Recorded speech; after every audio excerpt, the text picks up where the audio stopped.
Anak, pasensya ka na. Alam kong mahihirapan si mama sa pagpapalaki sa'yo, pero kakayanin ko, mapalaki ka lang ng maayos.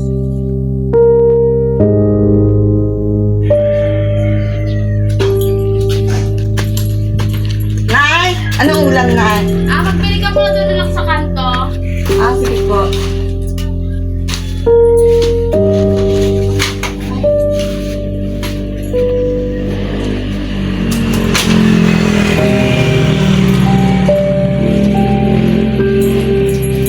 Ito nga pala ito.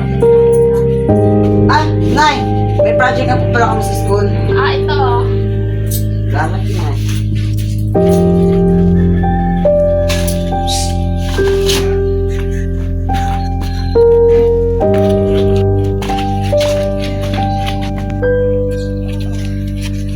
Nandiyan na naman ang bayot. Bayot? Anong bibili mo? Putok sa buho? Siguro bibili ka ng natin, oh. Gumagamit ka ba nun? Pabili po. Hindi naman silang bakla, oh. Bakla! Putok sa buho! Bayot! Pabili po. Patitindera, ayoko ng tindahan. Bakla ka kasi. Bayot, abe. Salot sa lipunan. Kasi magpakalalaki. Walang tatay, bakla pa. Bayot. Hindi ka na mamansin, ha? Bakla! Magpakalalaki ka kasi! Bakla! Hindi ko naman po ito ginusto. Basta, pangit ka. Basta! Bakla! Putok sa buho! Putok sa buho! Walang tatay! Bading! Bading! Bakla ngunit ko! Pangit! Bag! Bakit ba nila ako ginaganto? Wala naman akong ginawang mali, ha. Hindi ko naman ginusto ang lahat ng to.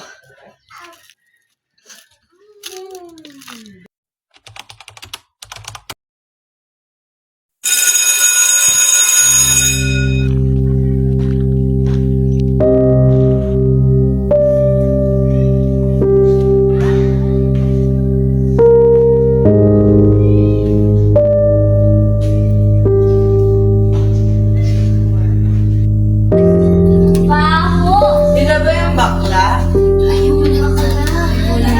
At nag-iyak klase pa natin yan. Yan na yun. Ayan na yun.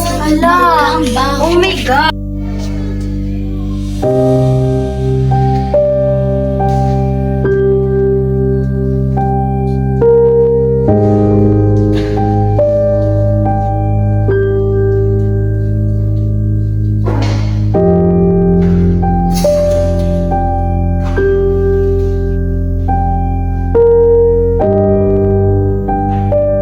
Tara, pasok na tayo sa room. Ipunta natin yung tayo. Let's go!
Hoy, bakla!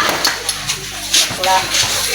Huwag mo kami susumbong sa nanay mo, ha? Subukan mo na lang sumbong na kami. Wala, baling ka talaga, baling ka talaga. Wala kang kwenta. Walang kwenta. Bakit ka? Uwi ka na. Kawawang bakla. Huwag naman Wala kang kang kwenta. Wala kasing kwenta. Wala kang kwenta. Hindi ka nakabagay dito. Hindi ka namin dapat nagkita klase, okay? Bayot! Salot ka rin pa. Huwag kang sa buho!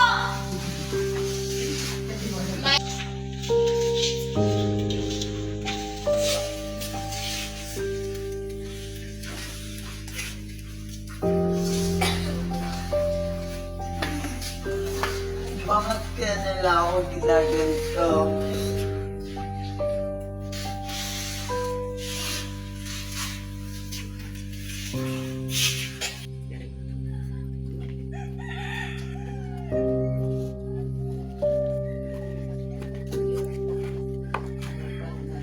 Anak, bakit parang ang lungkot-lungkot mo? Wala ko na, pagod na po ako sa school. O siya, sige, magpahinga ka muna. Ito kami pupuntahan lang.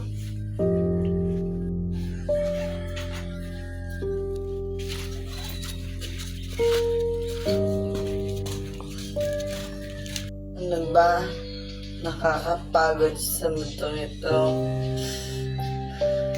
Maraming taong mga mapanghusga at mapanakit.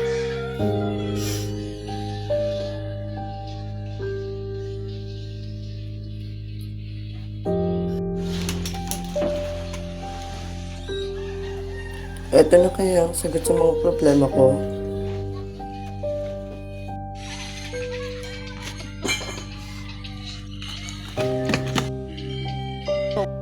Nak? Nak? Talaga kaya ang mga pagpupuli at pananakit nila sa akin. Kasi pagod na po talaga ako eh. Ayaw ko lang pong sabihin sa'yo kasi ayaw kong malagdagan pa ang mga problema mo. Basta lagi nilang po tatandaan na mahal ko po kayo. Anak!